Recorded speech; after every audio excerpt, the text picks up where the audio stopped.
I had owned my lake cabin for nearly 15 years, tucked away in a quiet stretch of pine forest on the far side of Lake Jasper. It was my sanctuary, no WA jurisdiction, no nosy neighbors, just me, my fishing gear, and the occasional bald eagle gliding over the water.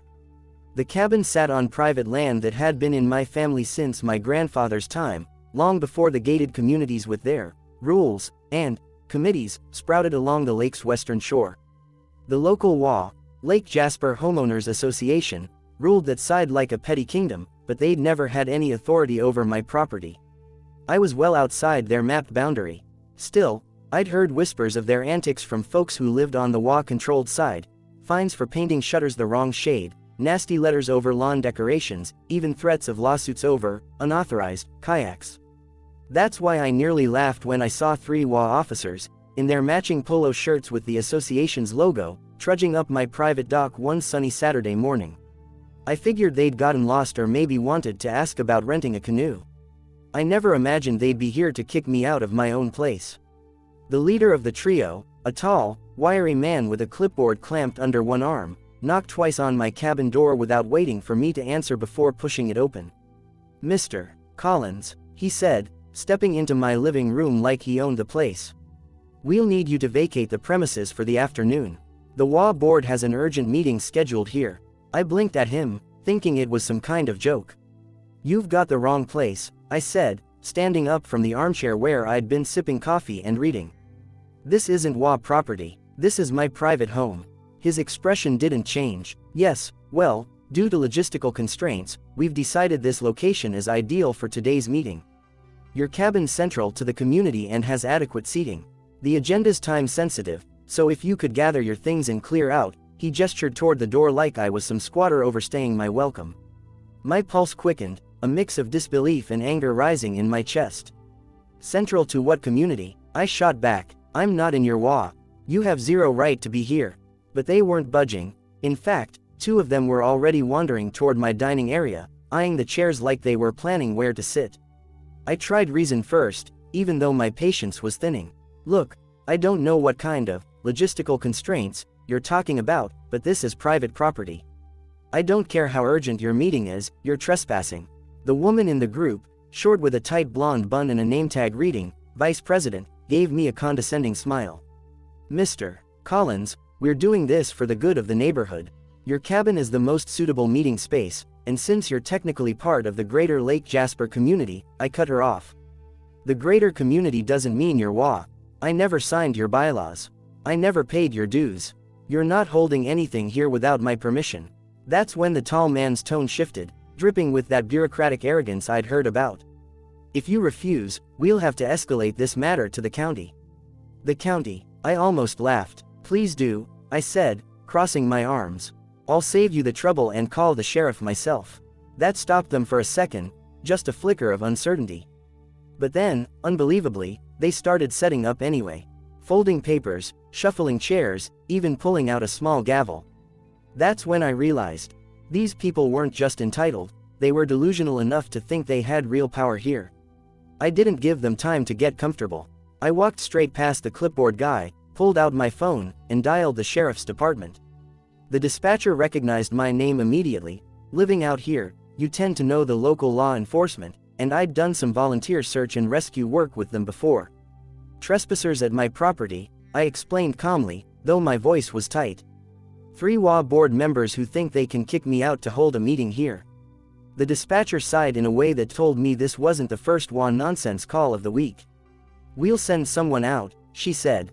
I ended the call and turned back to the intruders. "You've got about 10 minutes before deputies arrive. I'd suggest using that time to get off my land."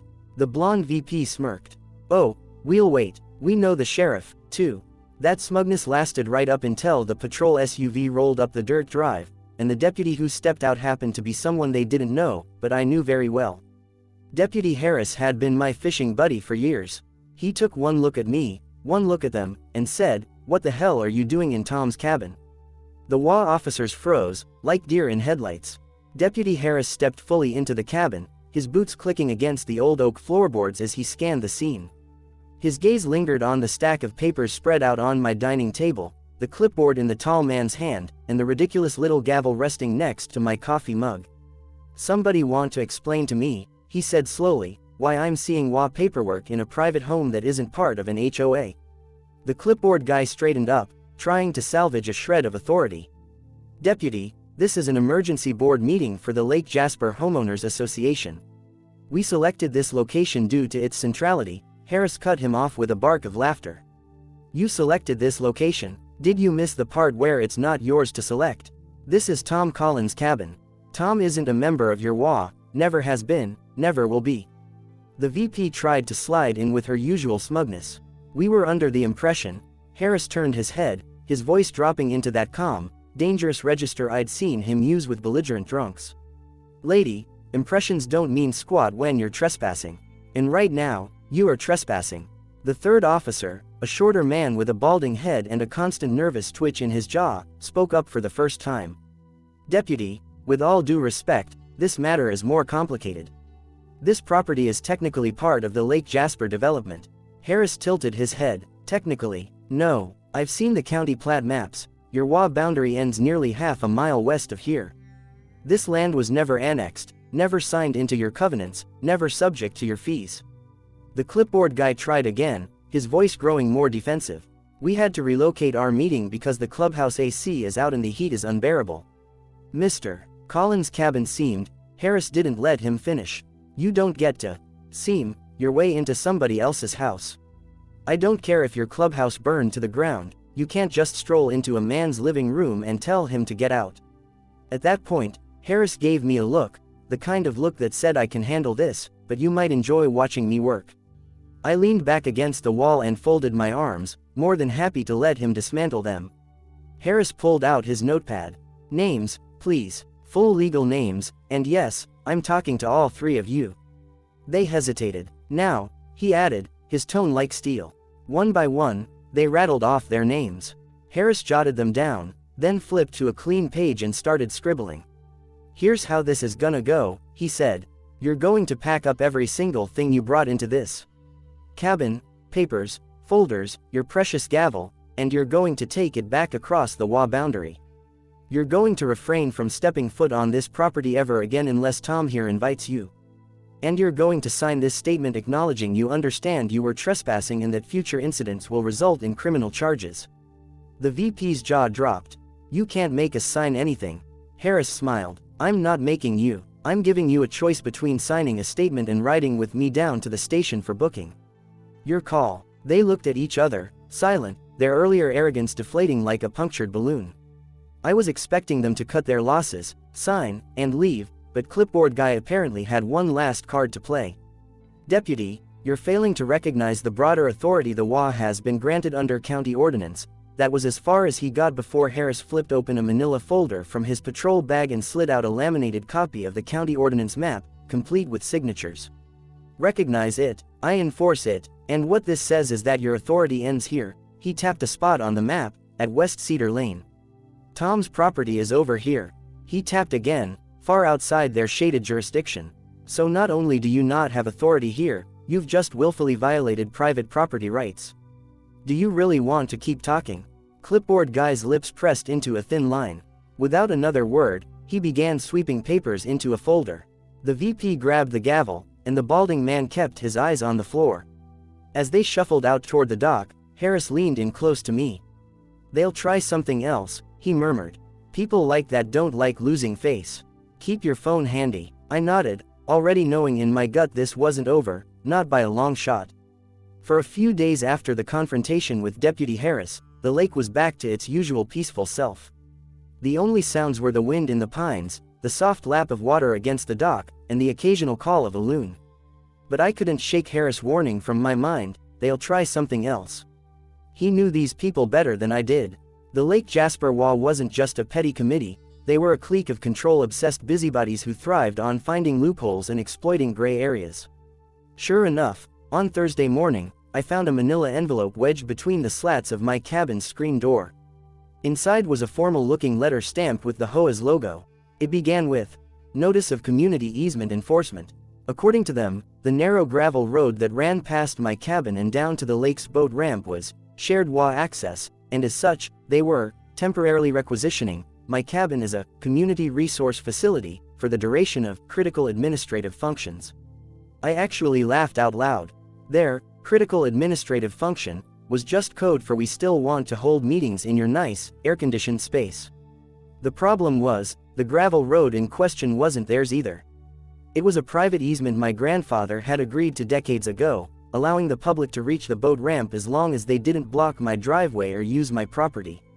The WA had never maintained it, never paved it, never even paid a dime toward its upkeep, yet here they were pretending it gave them rights over my cabin. I decided to document everything. I took photos of the envelope where I found it, the letter, the easement plat from the county archives, and my original deed showing my land was wholly separate from the WA map. Then I called Harris. They're trying to use the easement as an excuse, I told him. He sighed. Typical. They're fishing for a legal pretext. Let me talk to the county surveyor in the DA's office, but keep an eye out. His voice dropped a notch. They might not wait for permission next time. His prediction came true sooner than I thought. That Saturday, I woke up to the sound of engines outside. Peeking through the blinds, I saw two SUVs parked on my driveway, both with WA magnetic decals on the doors. 4 people, including clipboard guy and the blonde VP, were unloading folding tables and stacks of chairs. This time, they weren't even bothering to knock. They were heading straight toward my porch, acting like they had a legal claim to set up. I stepped outside before they could touch the doorknob. "You're trespassing again," I said flatly. Clipboard guy held up a paper like it was a royal decree. "Per our easement enforcement authority, we are designating this property as a temporary meeting facility for the Lake Jasper HOA board." I didn't even glance at the paper. "Per my actual property deed, you're still trespassing." The VP smirked. "Then call the sheriff again. We'll explain how the easement works." I smiled right back. "Already ahead of you." I turned slightly, revealing Harris patrol SUV already rolling up the drive. Harris stepped out, slower this time, his face a mask of mild disbelief. "Didn't we have this conversation less than a week ago?" he said, walking up to clipboard guy. "And didn't you sign a statement saying you wouldn't come back without permission?" Clipboard guy swallowed. "This is different. This is a matter of easement rights." Harris took the paper from his hand, scanned it, and snorted. "This is a letter you wrote yourselves. An easement means you can use the road, not commandeer the man's home. You're now in violation of the agreement you signed with me and in contempt of a lawful warning." His tone hardened. "That means we skip the lecture this time." The VP's smugness cracked for the first time as Harris pulled a set of zip ties from his belt. "Wait, you're arresting us?" Harris raised an eyebrow. "No, I'm detaining you until I figure out if I want to book you." Within minutes, clipboard guy and the VP were standing by the patrol SUV, hands behind their backs. As Harris called for a second unit to transport them, I caught the balding officer glaring at me with pure hatred. And in that moment, I knew, this wasn't just about my cabin anymore. This was turning into a war. The detention of clipboard guy and the blonde VP should have been the end of it. Harris even told me they'd been charged with trespassing in violation of a prior warning, and that the county prosecutor was itching to make an example out of them. But, like a cockroach infestation, the WA problem wasn't going to die that easily. Within a week, I got word from a neighbor that the rest of the board was plotting a full-scale legal reclamation of my property. They'd convinced themselves, and a handful of gullible members, that my cabin was built on community land due to some long-forgotten land grant. Of course, it was complete nonsense. My grandfather's deed was airtight, the county plat maps were public, and the so-called land grant was a misreading of a 1950s fishing rights agreement. Still, they filed a lawsuit against me in county court, probably hoping I'd be scared into settling. That was their mistake, because what they didn't realize was that I'd already gone on the offensive.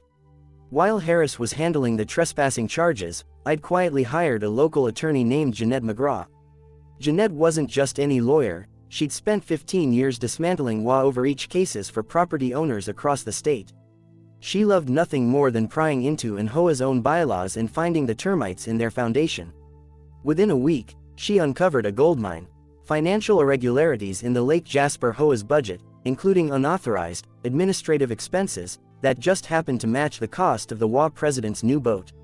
She also found that the board had failed to file its annual compliance report with the state for the last 2 years, a violation that could get their corporate status suspended. We didn't just prepare a defense for their bogus lawsuit, we countersued for harassment, trespassing, and abuse of process. And because Jeanette was a genius at timing, she filed the countersuit the same day the local paper published an investigative article about the HOA's financial shenanigans. When the court date arrived, it was like watching a slow-motion train wreck for the HOA board. The judge was an older man with little patience for nonsense, and he made it clear from the start that he'd read every page of both filings. The HOA's lawyer, a slick guy in an ill-fitting suit, tried to argue the community land angle, but the judge cut him off after 2 minutes. The plat maps show no such thing, he said, tapping the file. The defendant's deed predates the HOA by over 40 years. You have no jurisdiction over his property, and you knew it. Then it was Jeanette's turn. She laid out the pattern of harassment, the trespassing incidents, the bogus easement claims, and the signed statement from clipboard guy admitting they'd been warned. She finished by dropping the bomb, the HOA's missing compliance reports and suspicious spending. The judge's face hardened. I will be referring these matters to the state attorney general's office. By the time he was done, not only was their lawsuit dismissed with prejudice, but the HOA was ordered to pay my legal fees, cover punitive damages, and publicly apologize in writing. The fallout was brutal, for them. The president resigned within a week. Clipboard guy and the VP quietly moved out of the community after being voted off the board in disgrace. The county suspended the HOA's corporate status pending a state investigation, which meant they lost the legal ability to enforce any rules until they cleaned house. As for me, I enjoyed my cabin in peace again. No more uninvited meetings, no more smug letters, no more WA decals on my driveway. Harris stopped by one afternoon, grinning as he handed me a laminated copy of the court order. For your wall, he said. I hung it right over my fireplace, a trophy reminding me that some battles aren't just about keeping your property. They're about standing up to people who think they can bully their way into control. And in the end, I didn't just win my cabin back. I helped strip the WA of the very power they abused. On the lake now, when I pass their side in my boat, I see them glance away. They don't wave, they don't smile, and that's fine by me, because they know exactly what happens when they mess with me on my own land.